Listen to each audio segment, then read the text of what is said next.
Sejam bem-vindos à disciplina Violência, Direitos Humanos e Serviço Social. Nela você vai aprender as facetas da violência, a gestão de políticas preventivas. Objetivos: compreender o conceito da violência, entender as desigualdades sociais como um dos enigmas da violência, identificar as diversas facetas da violência, reconhecer a complexidade do problema e as políticas preventivas que serão apontadas ao final de cada unidade ou quando se fizerem necessárias nos tópicos em questão. Definição: o uso intencional, ela pode ser definida como o uso intencional da força física ou do poder real, ou em ameaça contra si próprio, contra outra pessoa, ou contra um grupo ou uma comunidade, que resulte ou tenha grande possibilidade de resultar em lesão e morte, dano psicológico, deficiência de desenvolvimento ou privação. Outra definição mais abrangente que a violência ela é um fenômeno histórico que só pode ser entendido no marco das relações socioeconômicas, políticas, econômicas e culturais. Os níveis da violência, eles se dividem em três: nível macro, intermediário e micro. No nível macro, trata-se da condição geral do Estado, estrutura, cultura. A estrutura política, ela está ligada ao papel da estrutura do Estado. As violências contra o Estado, como por exemplo os atentados terroristas, revolucionários, as guerrilhas. Já no nível intermediário, trata-se a explicação da visibilidade ao funcionamento dos grupos e instituições, em que os indivíduos estão conectados. É a quebra de regras de sociabilidade, é a violência encontrada no cotidiano ou originária do crime doméstico. Já no nível micro, trata-se das motivações que conduziram à violência. A violência simbólica é aquela que nega o lugar do outro, excluindo os saberes das classes populares, como, por exemplo, o preconceito. Os tipos de violência. Nós temos a violência estrutural, que é a opressão exercida pelos sistemas, que são o econômico, o político, o social e pelas instituições em geral sobre os grupos, classes, nações, indivíduos. Violência de resistência, que é são as reações da violência estrutural. A violência delinquência, que são as ações fora da lei estabelecida. Lembrem, ela está inserida no nível macro a violência como negação da restrição dos direitos do cidadão, como a fome, a miséria, a exclusão social e política. Você agora deve estar se perguntando: a falta de assistência médica ou o desemprego estão situadas a que nível? Lembrando que a supressão, a restrição dos direitos do cidadão abarca várias formas da violência estrutural. Os estudos em sociologia, antropologia, política, história e psicologia social têm focalizado a violência como um fenômeno gerado nos processos sociais, históricos, culturais, afirmando que a inadequação de se estudar a violência de forma independente da sociedade, pois ela é responsável pela sua produção. O problema da radicalidade é substituído hoje pela banalidade do mal. O mal pode originar-se de cidadãos comuns, sujeitos normais, pessoas honestas e responsáveis. Visite o site mapadaviolência.org.br. Como entender agora as zonas sombrias que habitam o comportamento? Como instituir a cultura da paz? Preocupado com o índice alarmante de violência que assola o mundo, a Organização das Nações Unidas, ONU, em 2004, elaborou um documento intitulado A Cultura de Paz. Você pode acessá-lo na íntegra visitando o site www.pazsemfronteiras.org.br. Vamos ver agora uma parte desse documento. É pazeando que vamos construindo uma cultura de paz. Pazear é um verbo, ou seja, verbo é ação.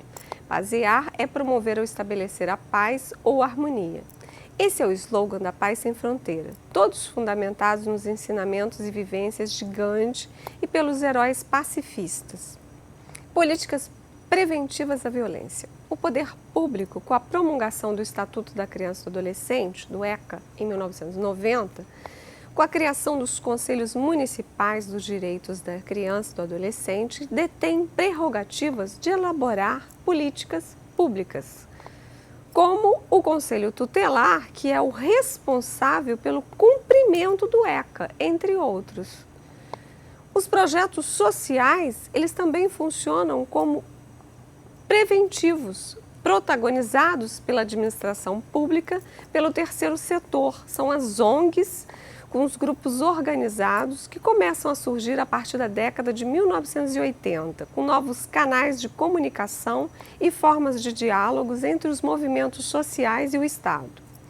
A emergência da mediação de conflitos e da pacificação da sociedade contemporânea fez com que surgissem inúmeras iniciativas atualmente com a roupagem de responsabilidade social, ambiental, onde empresas privadas e públicas desenvolvem diversos projetos sociais, como podemos ver através das mídias Santander, Petrobras, entre outras. As empresas divulgam seus projetos, o que possibilita uma melhor comunicação e uma nova imagem perante a sociedade. Os projetos mostram pessoas comuns que buscam transformar o mundo através de ações simples. Todas as histórias de gente que faz e promove o bem pelo país. Essas ações incentivam as outras pessoas a terem a mesma atitude. O autor Maslow, em Teorias da Motivação Humana, fundamenta essa teoria que as pessoas buscam sempre o reconhecimento. Então, o projeto Generosidade procura mostrar e premiar e incentivar outras pessoas a produzirem generosidade em prol da cultura da paz. Você pode visitar o site www.projetogenerosidade.com.br. Agora nós vamos ver os enigmas da violência. A realidade brasileira ela é cenário de desigualdades sociais. E o principal objetivo da escola é desmistificar esse estigma. Se a educação do governo fosse de boa qualidade, atenderia melhor o aluno pobre. É impossível esperar que o aluno pobre, que mora na periferia, que vem de família desestruturada, aprenda o mesmo que uma classe média alta. Na verdade, ninguém diz isso abertamente, mas é o pensamento que vigora no discurso da classe política. A China mostra que a ideia de que não pode haver educação de alto nível em cenário de pobreza, isso é um mito.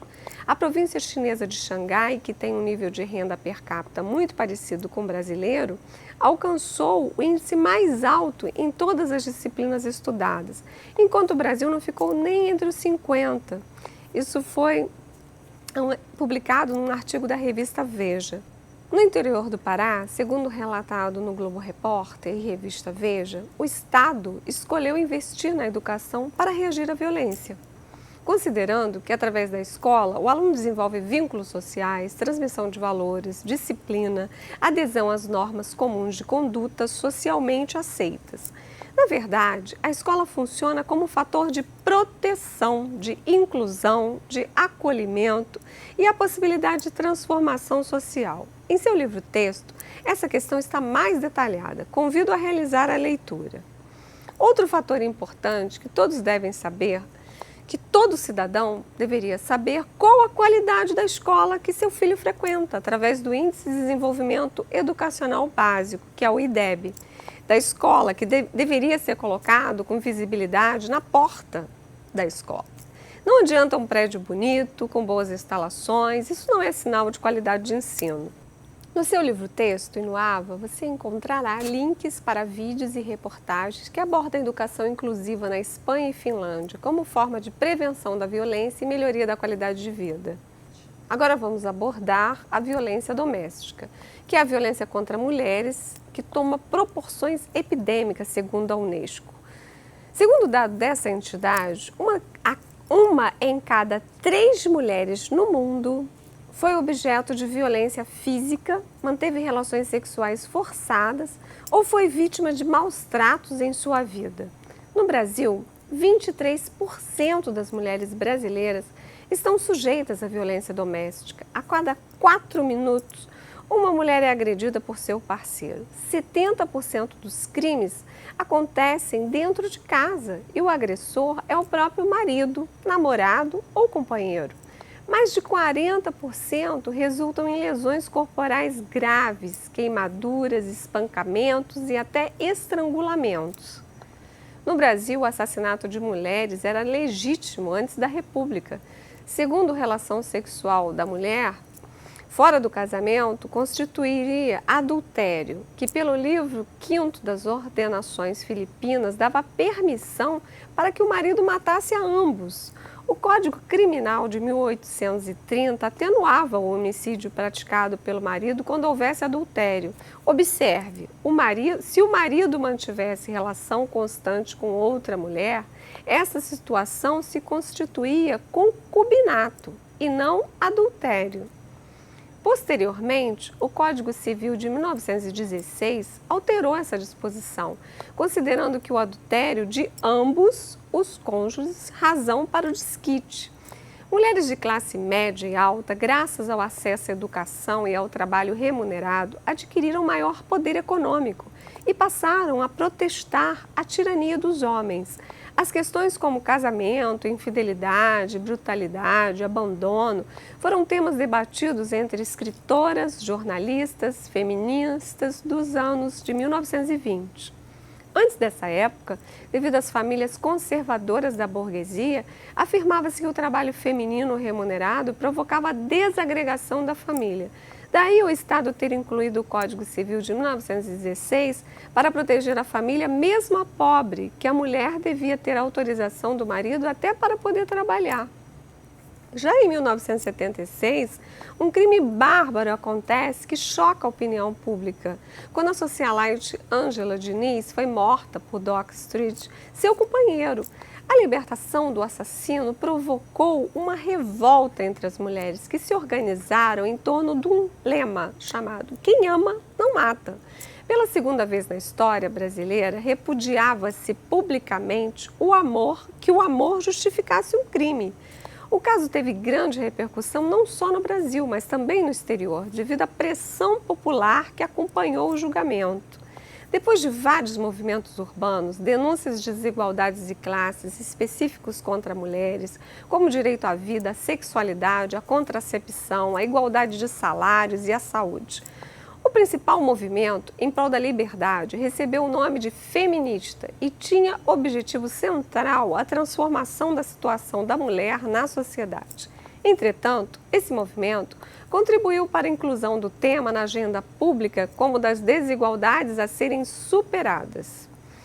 A década de 80 foi marcada pela implantação das políticas públicas para a mulher. Houve a criação do primeiro Conselho Estadual da Condição Feminina em 1983 e da primeira Delegacia de Polícia de Defesa da Mulher em 1985, ambas no estado de São Paulo. A partir daí, disseminaram por todo o país e houve a Constituição de 1988, que reflete essa mobilização das mulheres através do documento intitulado Carta das Mulheres Brasileiras, com propostas relativas à discriminação, saúde e violência. Ocorreram passeatas pelas ruas, a indignação do povo com slogans por crimes bárbaros cometidos contra a vida de milhares de mulheres. Nesse contexto, em homenagem a Maria da Penha Maia Fernandes, que deu o nome à Lei 11.340. Ela era agredida diariamente pelo marido durante os 6 anos de casamento. Em 1983, por 2 vezes, ele tentou assassiná-la. Na primeira vez foi com uma arma de fogo, deixando-a paraplégica, e na segunda, por eletrocução e afogamento. Após a segunda tentativa de homicídio, ela tomou coragem e o denunciou. O marido de Maria da Penha só foi punido depois de 19 anos de julgamento e ficou apenas 2 anos em regime fechado. Ela, na atualidade, vive em uma cadeira de rodas devido às agressões que sofreu e trabalha para que outras mulheres não se intimidem e denunciem o agressor. Na atualidade, ela é uma das maiores personagens de luta pelos direitos das mulheres. Sancionada em 7 de agosto de 2006, a Lei 11.340, Maria da Penha, em vigor desde o dia 22 de setembro de 2006 e tem a finalidade de prevenir, punir e erradicar a violência contra as mulheres. Você pode acessar essa lei na íntegra acessando www.planalto.gov.br. Por que será que algumas mulheres ainda sofrem caladas? Será que existe alguma política de proteção à denúncia? Leia o conteúdo postado no AVA e pesquise nos sites. Vamos todos promover movimentos sociais, passeatas em nossas cidades, bairros e municípios, para que esse tipo de violência possa ser banido de nossa sociedade. Precisamos fazer cumprir as leis para que elas saiam do papel. Um novo caso de violência contra as mulheres é o caso de Elisa Samúdio. Fiquem atentas às repercussões do caso e demonstrem luto e solidariedade.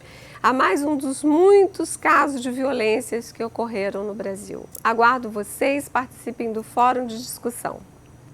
No Brasil, quase 2,1 milhões de mulheres são espancadas por ano, sendo que 175 mil por mês, 5,8 mil por dia, 4 por minuto e 1 a cada 25 segundos.